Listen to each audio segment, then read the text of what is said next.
예, 설 연휴 민심의 향배는 어디로 흘러갈까요?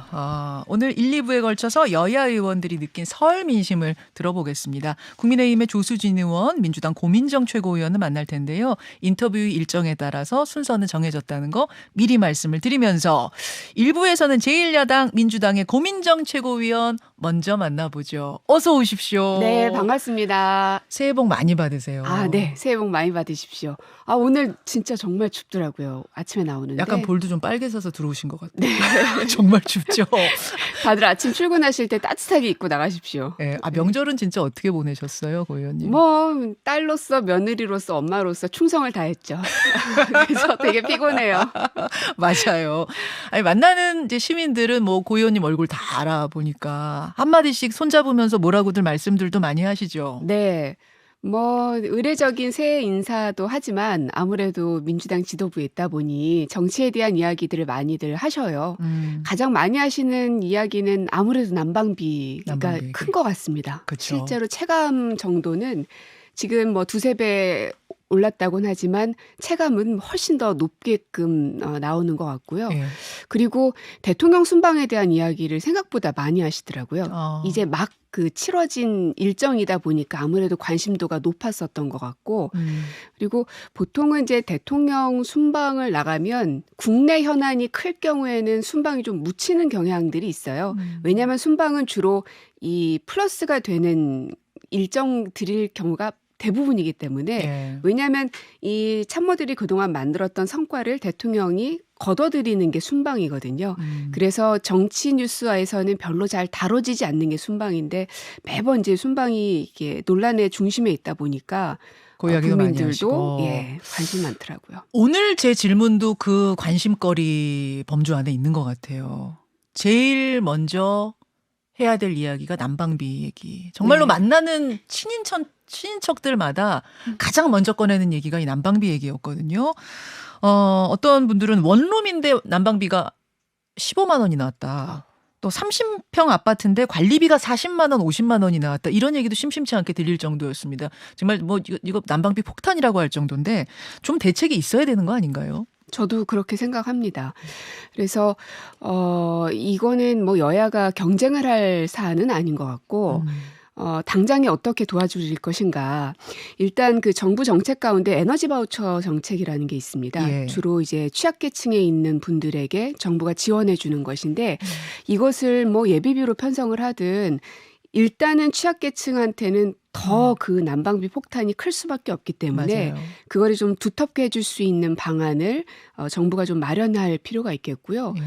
근데 이제 과연 정부가 또 거기에 발빠르게 움직여줘야 되는데 지금까지 이제 과정을 보면 야당이 제안을 하면 그냥 무조건 거부만 하고 무조건 반대만 하거든요.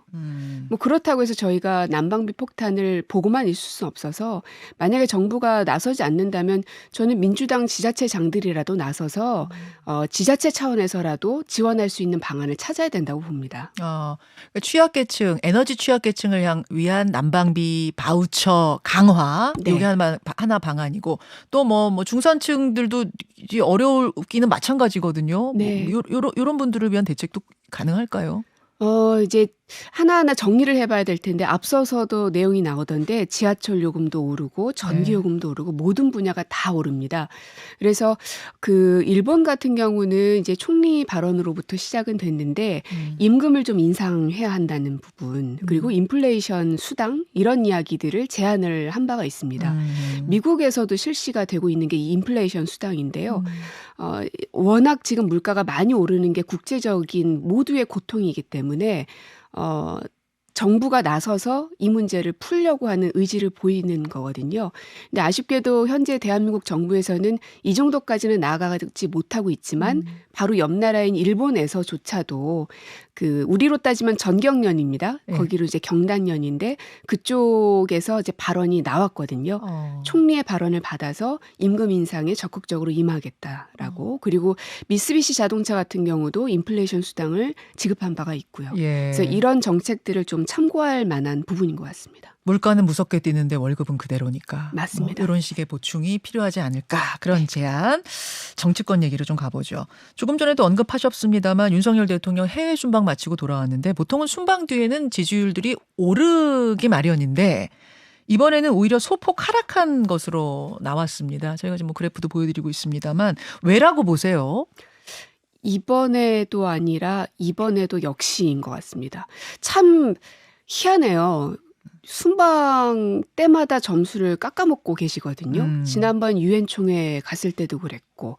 그래서 본인들도 아마 약간 그 뭐랄까 계속 이 순방만 가면은 사고가 하여튼 터지니까. 근데 보통은 관계자나 아니면 주변에 있는 뭐 장차관 혹은 수행원들로 인한 사고일 경우가 대부분일 텐데 대통령 당사자로부터 시작된 사고들이었기 때문에 이게 대응이 되게 좀 더딥니다. 그리고 깔끔하게 마무리가 되지 않고 있고. 그러니까 이게 물론 뭐 해외 순방 가서 뭐 전에도 어떤 실수 해프닝 뭐 사고들 크고 작게 있기 마련인데 그것이 누구로 인한 것이냐에 따라서 다를 수 있단 말씀이에요. 맞습니다. 처리 속도가. 네. 왜냐하면 이것은 대통령의 발언으로 시작된 거기 때문에 이란은 적이다는 발언도 그렇고 지난번에 바이든 날리면 그것도 그렇고요. 대통령께서 이거를 결정해 주셔야 되는 겁니다. 이거는 이렇게 해서 내 발언을 해명해 다오. 혹은 내 발언은 이런 것이었소. 라고 판단을 내려주셔야 밑에 있는 참모들이 그거를 기민하게 대응할 수가 있는데. 청와대 계셨으니까 누구보다 잘 아시겠네요. 그 프로세스를. 네. 근데 감히 대통령께서 내뱉은 말인데 참모들이 미루어 짐작해서 판단할 수 없거든요. 근데 지금 대통령실에서 나오는 발언들을 보면 이란이 오해한 것 같다. 뭐 이런 식의 발언들만 계속 나오고 있는데 이것은 국내적으로도 옳지 않고 국외적으로도 옳지 않다는 생각입니다. 왜냐하면 국내적으로는 다시 한번 국민들한테 듣기 평가를 시키는 그 기시감을 자꾸 느끼게 하거든요. 지난번 바이든 날리면에 맞습니다. 그 기시감. 네. 그래서 이거는 그냥 빨리 정리하시는 게 나았을 텐데 하는 이제 국내에서의 아쉬움이 있고 국외로 봤을 때는 어쨌든 이란과의 외교 문제를 풀어야 됩니다. 근데 이란은 이제 우리나라에 묶여있는 동결자금 문제가 있기 때문에 계속 이 줄타기 외교를 할 수밖에 없었던 국가였거든요. 근데 거기에서 대통령께서 직접 그 풍선을 건드린 거거든요. 그러면 이란도 국내가 있고 국외가 있지 않겠습니까? 여론을 관리하는데. 그러면 국내를 어느 정도 이렇게 잠잠하게 할 수 있는 사안이 이란 정부도 필요한 겁니다. 어쨌든 다 자기 나라가 적국이라는 표현을 다른 나라 정상으로부터 들었는데 어떻게 국민들이 가만히 있겠습니까? 그러면 이란 정부로서도 뭐 그럴 수도 있지 하고 어떻게 넘어갑니까? 당연히 무언가 대응할 만한 거리를 한국 정부가 이란 정부에게 줘야 되는데 그게 아니라 오해한 것 같다. 그 얘기는 이란 당신들에게 책임을 떠넘기는 거나 마찬가지거든요. 그러면 이란도 국내 정치상으로는 이거를 계속해서 버텨나갈 수밖에 없는 거죠. 발끈할 수밖에 없다는 얘기군요. 맞습니다. 그 제스처가 나올 수밖에 없다. 지금으로선 그럼 사과가 필요하다고 보세요. 지금 뭐 좀 잠재울 수 있는 길은? 대통령께서 직접 사과하시는 모습도 글쎄요. 저는 모양새가 썩 좋지는 않아 보입니다. 그러면 어떻게 할 수 있을까? 결국은 이제 뭐 특사 얘기도 나오시던데 뭐 이명박 전 대통령 얘기 나오더라고요. 저는 그건 별로 방안이 아니라고 생각하고요. 이명박 전 대통령 특사 얘기도 나왔어요? 네, 기사가 좀 있는 걸 제가 봤거든요. 근데 그건 방안이 아닌 것 같고 어쨌든 지금 현재 대한민국에서 대통령을 제외한 무게감 있는 누군가가 선택이 되어야 되겠죠. 그거야 이제 대통령께서 선정을 이르시고 그러니까 그 정도는 해야 이란 정부도 뭔가 면피를 할 수 있지 않을까. 그게 바로 외교이지 않겠습니까? 알겠습니다. 대통령 얘기 나온 김에 여당에서 나온 정책 제안 하나도 좀 짚고 가죠. 국민의힘 당권 주자 중에 지금 여론조사 1위를 달리고 있는 분 김기현 의원이 연휴 사이에 입법 공약을 하나 내놨습니다. 네. 여성도 민방위 훈련 받도록 입법하겠다. 이거 어떻게 생각하세요? 정치 그렇게 단순하게 해도 되나? 하는 생각이 저는 좀 들었습니다. 그게 제일 먼저 드신 생각? 네. 왜 단순하다는 말씀이에요? 왜냐하면 그 민방위에 대한 발상의 시작은 아마 이태원 참사 등으로 인해서 뭔가 그 생존에 대한 방어 네. 지식들을 여성들도 가져야 되는 것 아니냐. 그러니 그런 훈련을 받아라. 뭐 이런 거 아니겠습니까? 그렇게 쓰셨더라고요, 김기현 예. 의원이. 예. 근데 그것이 필요한 거라면 충분히 정규 교육 과정에서도 넣을 수 있는 영역인 것이죠. 꼭 민방위가 아니고서는 심폐소생술이라든지 이런 것들을 배울 수 있는 곳이 없는 게 아니지 않습니까? 학교 교육에서도 얼마든지 할 수 있다. 그럼요. 학교 혹은 사내 어디에서든 방법이 없지 않은데 그것을 이제 민방위로 풀어낸 것을 보면 결국은 뭐 20대 남성들에게 어필하려는 자신의 이 당권을 잡기 위한 그 급한 나머지 내세운 것이라고 생각이 들고 그러다 보니까 야, 너무 단순하게 생각하시는 거 아닌가? 뭐 이런 생각이 들더라고요. 이대남 표심 잡기용이다. 네. 실제로 그럼 입법 발의를 하신대요, 김기현 의원이. 근데 동의 얻기는 좀 어려울 거라고 보시는 거예요? 그럼요. 저는 어렵다고 봅니다. 어렵다고 보세요. 예. 민주당 내 분위기 비슷합니까? 뭐 쉽지는 않을 것 같은데요. 쉽지는 않을 것 네. 같다. 뭐 그렇다고 해서 예. 여성들은 절대로 뭐 군으로부터 완전히 다 해방되어야 한다. 절대로 여성이 뭐 해서는 안 된다. 이거는 아닙니다. 아하. 다만 이 생존 지식을 얻기 위해서 민방위로 푸는 것은 그건 너무나 단순한 도식이다라는 것이죠. 국민의힘 전당대회 돌아가는 상황은 진짜 어떻게 보고 계세요? 물론 다른 당이긴 하시지만. 네. 참 윤심이 무섭구나 하는 생각이 들고 다양한 목소리가 존재해야 된다는 걸 저희 당권 선거할 때도 참 많이 들었습니다. 그 얘기를 국민의힘에서도 참 많이 하셨죠. 예. 그러나 정작 지금 보면 윤 대통령과 함께하지 않는 사람들은 다 잘려나가고 있는 모습이 참 잔혹해 보이더라고요. 잔혹. 네, 유승민, 이준석, 나경원 이게 한 명씩 한 명씩 바깥에 있으니까 더 잘 보이더라고요. 잘려나가는 것 같이 보여요. 예. 그래서 그것이 과연 국민의힘에게 옳은 방향일 것인가. 뭐 저희로서는 그쪽이 다양한 목소리가 사그라들고 오로지 윤 대통령의 목소리만 살아남는 당이 된다면 저희로서야 뭐 나쁘진 않죠. 야당으로선. 그러나 대한민국 정치로서는 후퇴하는 거라고 생각합니다. 알겠습니다. 고민정 최고위원 지금 만나고 있습니다. 민주당 얘기로 가볼게요. 네. 뭐 민주당 관련해서도 민심의 단소리 쓴소리 많이 들으셨을 텐데 연휴 동안 민주당 당원 게시판에서 뜨거웠던 이슈 가운데 하나가 이른바 천원 당권, 천원 당원, 예, 천원 당원 논란이었습니다. 지금 저희가 유튜브와 레인보우로 그 게시판의 제안을 보여드리고 있는데 뭐냐면 비명계 의원들이 당비 1,000원 내는 의원들에 의해서 뭐 사당화되고 있다 이렇게 비하하고 모욕을 줬다.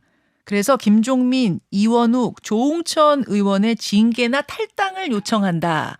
요런 청원에 저희가 보여드리고 있는 건 지금 저게 이제 어제자 기사거든요. 7,000명이 동의를 했는데 오늘 새벽 기사를 보니까 13,000명까지 늘어났다고 해요. 굉장히 좀 빠른 속도로 늘고 있더라고요. 이 상황은 어떻게 보십니까? 일단 당내에서 어떤 의견이든 활발하게 개진될 수 있는 장은 필요하다고 생각을 합니다. 이 발언에 대해서도 김종민 의원께서 오해가 있었고 왜곡 보도가 너무 커지고 있다라고 이제 말씀을 하셨더라고요. 어제 SNS 올리셨더라고요. 네, 예. 뭐 그런 측면도 분명히 있어 보입니다. 그러니까 이게 너무 민감한 것이죠. 그래서 작은 이야기를 해도 이게 침소봉대되는 경우들이 왕왕 생깁니다. 그러다 보니 발언을 안 하게 되는 거죠. 괜한 분란을 만들고 싶지 않으니까 오해가 자꾸 생기니까. 근데 그것은 당에게는 별로 좋지 않은 것 같습니다. 그래서 어떤 발언이든 내가 한 발언에 대해서 책임져야 되는 건 정치인의 숙명이고 사명인 것이고요. 본인의 발언이 당원들에게 그렇게 해석이 됐다면 충분히 해명하는 게 저는 필요하다고 생각을 하고요. 또한 어떤 정치인이든 혹은 어떤 당원들이든 했던 발언에 대해서 과도하게 반응해서 그 발언이 막아지게끔 하는 것 또한 당에게는 굉장히 좋지 않다. 그러면은 이 상황 속에서는 1,000원 당원에 대한 이야기를 했던 김종민 의원 발언도 존중하고 이 또 청원을 낸 당원들 발언도 존중한다. 다 좀 열어놔야 된다. 그쪽이신 거 해석하면 되는 건가요? 네. 근데 그렇지 김종민 않으면 의원은 이거 가짜 뉴스 너무 내 발언 왜곡해서 지금 청원하시는 거다. 굉장히 좀 억울해하시는 것 같던데요. 네, 그렇죠. 그래서 그런 부분들을 네. 당원들께서도 좀 꼼꼼히 살펴봐 주십사 하고 부탁을 드리고 싶고 음. 김종민 의원님께서도 왜 당원들이 이 대목에서 발끈했을까? 이유 없는 결과는 아무것도 없더라고요. 어찌 보면 지금 당원들도 그 과도한 언론들의 왜곡 보도에 굉장히 민감해져 있는 상황이거든요. 뭐 예를 들면 어떤? 뭐 예를 들어서 이제 검찰로부터 공격당하는 게 많지 않습니까? 야당 대표도 그렇지만 문재인 전 대통령도 그렇고 굉장히 민감해져 있는 이런 상황이기 때문에 어떤 것 하나도 조금만 이게 그 발화가 돼도 크게 불로 번질 우려가 큰 것이죠. 지금 모두가 다 굉장히 예민한 상황. 맞습니다. 그 말씀이시네요. 네. 그렇기 때문에 우리가 일치 단결해서 똘똘 뭉쳐서 같이 하자라고 자꾸 말씀을 드리는 이유는 이 민감함이 여전히 살아있기 때문입니다. 그래서 이게 좀 사그라들려면 시간이 좀 필요할 텐데 네. 그것을 양쪽 다 좀 존중하고 기다려주는 게 필요하지 않을까. 바로 그 이재명 대표 검찰 출석이 네. 뭐 당으로서는 지금 가장 큰 이 현안일 텐데 28일 돌아오는 토요일에 검찰 출석하기로 했습니다. 이재명 예. 대표. 근데 검찰에서는 뭐 사안도 많고 피의자 방어권 측면에서 이틀 연속으로 연속인지 모르겠네요. 하여튼 이틀 정도 출석하셨으면 좋겠다 이런 의견 내놨거든요. 어떻게 보세요? 글쎄요, 뭐 검찰 공화국이니까 마음대로 다 하겠다는 심산이죠. 뭐 기소도 정해져 있는 것 우리가 이미 말씀을 드렸었고요. 과연 이제 검찰이 제대로 된 수사를 하고 있는가 여전히 의심스러울 수밖에 없고 과도하다라는 생각이 여전히 들 수밖에 없고 왜 김건희 여사에 대한 수사는 안 하는지에 대해서 정말 가는 곳마다 수십 번 수백 번을 얘기하고 있지만 꼼짝도 하지 않고 있고요. 이게 무슨 공정한 검찰입니까? 그리고 검찰이 미리 정해놓고 아직 그 소환 조사를 해보지도 않고 이틀을 할 수도 있다? 이게 말이나 되는 겁니까? 이미 변호인들한테 요청했다 뭐 이런 얘기가 나오더라고요. 이틀. 글쎄요. 이게 과연 옳은 방향인가? 저는 이제 국민들께서도 계속 보고 계시고 그 결과는 수사기관에 대한 국민들의 낮은 신뢰도가 방증하는 거라고 생각을 합니다. 이제 다만 검찰은 선출된 권력이 아니기 때문에 그래 국민의 여론이 무엇이든 난 상관없어. 어차피 나의 뒤에는 다른 사람들이 있으니까. 라는 그런 든든함 가지고 지금 계속 질러대는 것 같은데요. 결국은 그 뒤에 있는 사람들이 거기에 대해서 심판받게 될 날이 올 거라고 생각합니다. 일단은 이틀 출석은 뭐 어불성설이다. 네. 여기까지 오늘 말씀 듣겠습니다. 고민정 의원님 고맙습니다. 네, 고맙습니다. 김현정의 뉴스쇼는 시청자 여러분의 참여를 기다립니다. 구독과 좋아요, 댓글 잊지 않으셨죠? 알림 설정을 해두시면 평일 아침 7시 20분 실시간 라이브도 참여하실 수 있습니다.